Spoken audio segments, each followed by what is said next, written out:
ভিডিওটা স্কিপ না করে পুরো কথাগুলো একটু মনোযোগ সহকারে শুনে যাও। হতে পারে এই 2-4 মিনিটের কথাগুলোই তোমার জীবন বদলে দিয়েছে। এক গ্রামে একটা ছেলে ছিল, বয়স তেমন আহামরি হয় নাই, হতে পারে 18-19 কিংবা 20।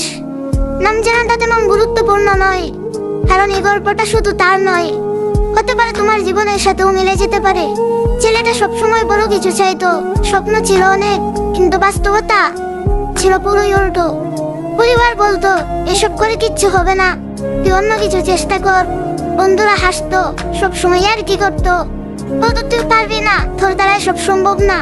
তবুও ছেলেটা থামেনি, প্রতিদিন চেষ্টা করেছে, ভিডিও বানিয়েছে, কন্টেন্ট আপলোড করেছে, কিন্তু ভিউ আসে না, টাকা আসে না, কেউ সাপোর্টও করে না।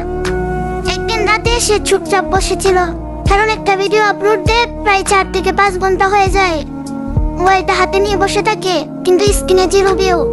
তখন তার চোখে পানি চলে আসে। সে ভাবলো, আমি কি সত্যিই ব্যর্থ, আমি কি কিছুই করতে পারবো না। এই ভেবে কান্না করলো, খুব কান্না করলো। কিন্তু সেদিনও সে হাল ছেড়েনি। সেদিন সে হাল ছেড়ে দিতে পারতো, সবকিছু বন্ধ করে দিতে পারতো, কিন্তু সে একটা জিনিস মনে করলো, যদি আমি আজ থেমে যাই তাহলে আমি কখনোই জানবো না আমি কত দূর যেতে পারতাম বা কি হতে পারতাম, আমার জীবনটা কোন পর্যায়ে নিয়ে পৌঁছাতে পারতাম। এটা চিন্তা করে পরের দিন আবার শুরু করলো।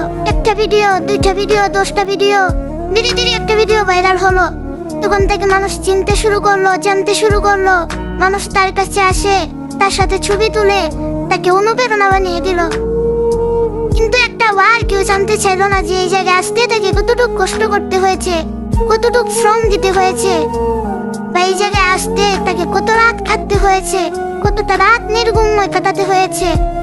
আসলে কি জানো, একটা মানুষ যখন ব্যর্থ থাকে তখন তার সাথে কেউ আসে না, কেউ মিশে না, কিন্তু যখন সেই মানুষটাই সফল হয়ে যায় তার সাথে মানুষের কোনো অভাব থাকে না। এমনই তুমি আজ ব্যর্থ, তোমার সাথে দেখছো কেউ নাই, কিন্তু এমন একটা সময় আসবে যখন তুমি সফল হবে, তখন তোমার চারদিকে মানুষের অভাব থাকবে না। সবশেষে একটা কথা মনে রেখো, slow progress is still progress. দেরি হলেও এগিয়ে যাও, একদিন তুমি প্রমাণ করে দিবা, হ্যাঁ আমিও পারি। ভিডিওটা ভালো লাগলে অবশ্যই পেজটা ফলো করে রাখবা, কারণ হতে পারে নেক্সট ভিডিওটাই তোমার জীবন বদলে দিয়েছে।